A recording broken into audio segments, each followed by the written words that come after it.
2023-cü ildə Prezident tərəfindən qeyri-yaşayış təyinatlı bəzi tikinti obyektlərinin istismarına icazə verilməsi ilə bağlı əlavə tədbirlər haqqında fərman imzalanıb.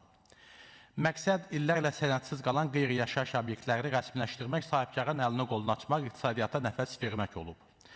Rəqəmlərə baxanda görürük ki, bu fərmanla bağlı 18 mindən çox müraciət edilib, amma bu müraciətlərin nəticəsi nə olub? Cəmi təxminən 4-5 min obyekt sənədləşdirilib. Bu deməkdir ki, hər 5 sahibkardan 4-ü hələ də nəticə ala bilməyib. Sənədləri sahibkarlar verib, amma aylarla cavab ala bilməyib. Bir idarə bir quruma göndərib, o bir idarə isə yenidən müraciət etməsini istəyib. Biri razılıq verib, digəri imza atmayıb. Bu sahibkarlıq üçün ciddi bir bürokratik labirint yaradıb. Bugün sənədi olmayan obyekt nə deməkdir? Sahibkar bankdan kredit ala bilmir, obyektini sata bilmir, girov qoya bilmir, işini böyütmək istəsə də riskə girə bilmir. Nəticədə iş yerləri açılmır, pul dövriyyəyə girmir, dövlət də, vətəndaş da uduzur.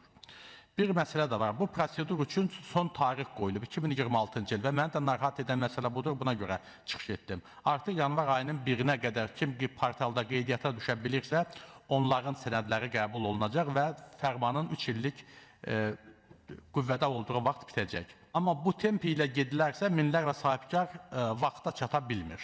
Sonra nə olacaq? Yenə problem, yenə narazılıq.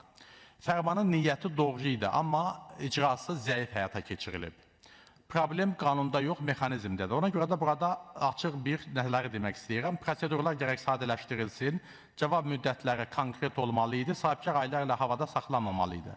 Vaxt 2026-cı ildə bitdiyinə görə, mən istərdim ki, məlumatınız olsun ki, ölkə boyu aidiyyatı qurumların qarşısında hal-hazırda 10 illiklər boyu bizim xarici pasportun alınması zamanı gördüyümüz həmin növbələr var və orada da növbələr satılır. Çünki hər kəs orada növbədə durub ki, portaldan qeydiyyatdan keçirə bilsinlər.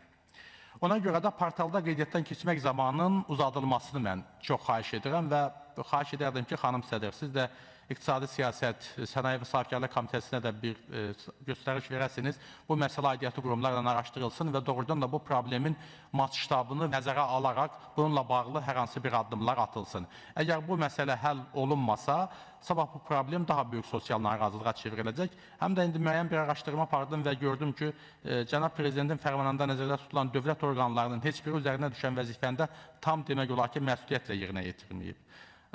Özünüz də bilirsiniz, yəni iş yerinin açılmasına qədər cəmiyyətimiz üçün vacibdir. Sahibkar sıxıntı çəkirsə, ölkə də inkişaf etmir. Sahibkar qazanmırsa, dövlət də qazanmır.